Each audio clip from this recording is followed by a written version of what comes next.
கேரளாவை கதறவிட்ட raid. Srilekha IPS மொத்தமாக மாறிய நிலவரம். ஐபிஎஸ் மூளை அரசியல் வேலை.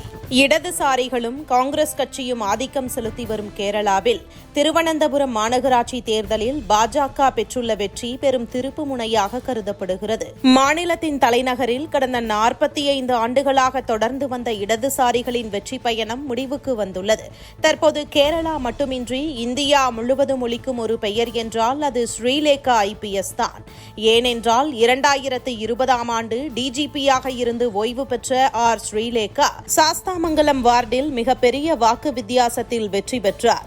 மேலும் திருவனந்தபுரத்தின் பாஜகவின் மேயர் தேர்வாக இருக்கக்கூடும் என்ற தகவலும் வெளிவந்த வண்ணம் உள்ளது. சுருக்கமாக சொன்னால் இப்போதைக்கு உறுதி செய்யப்பட்ட முடிவு எதுவும் இல்லை. ஆனால் அரசியல் கணக்கில் பார்த்தால் ஸ்ரீலேகா ஐபிஎஸ் மேயராகும் வாய்ப்பு மிகவும் வலுவான விவாதப் பொருளாக மாறியுள்ளது.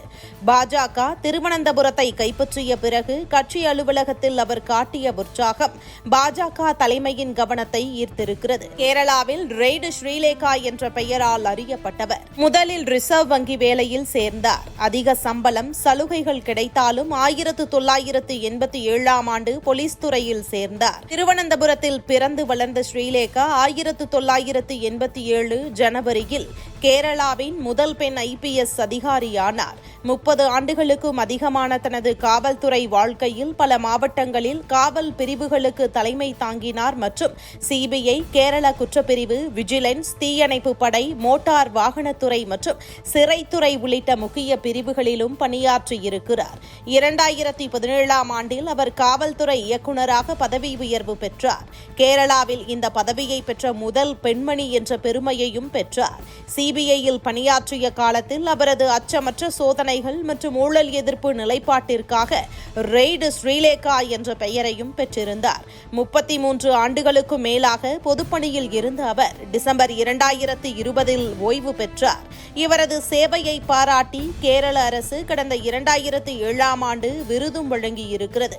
பிரதமர் மோடி தலைமையில் ஈர்க்கப்பட்டு 2024 அக்டோபர் 9ஆம் தேதியன்று பாஜகவில் இணைந்து குறுகிய காலத்திலேயே மாநில துணைத் தலைவர் பொறுப்பை அடைந்தவர். திருவனந்தபுரம் மாவட்ட பாஜக முன்னாள் தலைவர் வி ராஜேஷ் கொடுங்கனூர் வார்டில் வெற்றி பெற்றிருக்கிறார். அவரும் கூட மேயர் ரேஸில் இருக்கிறார். இந்த முறை மேயர் பதவி பெண்களுக்கு ஒதுக்கப்படவில்லை என்பதே ராஜேஷுக்கு சாதகமாக சொல்லப்படும் காரணம். ஸ்ரீலேகா ஐபிஎஸும் தானே மேயர் பதவியை எதிர்பார்க்கவில்லை, கவுன்சிலராக பணியாற்ற தயாராக இருக்கிறேன் என்று கூறியிருப்பதும் ஒரு அரசியல் சிக்னல்.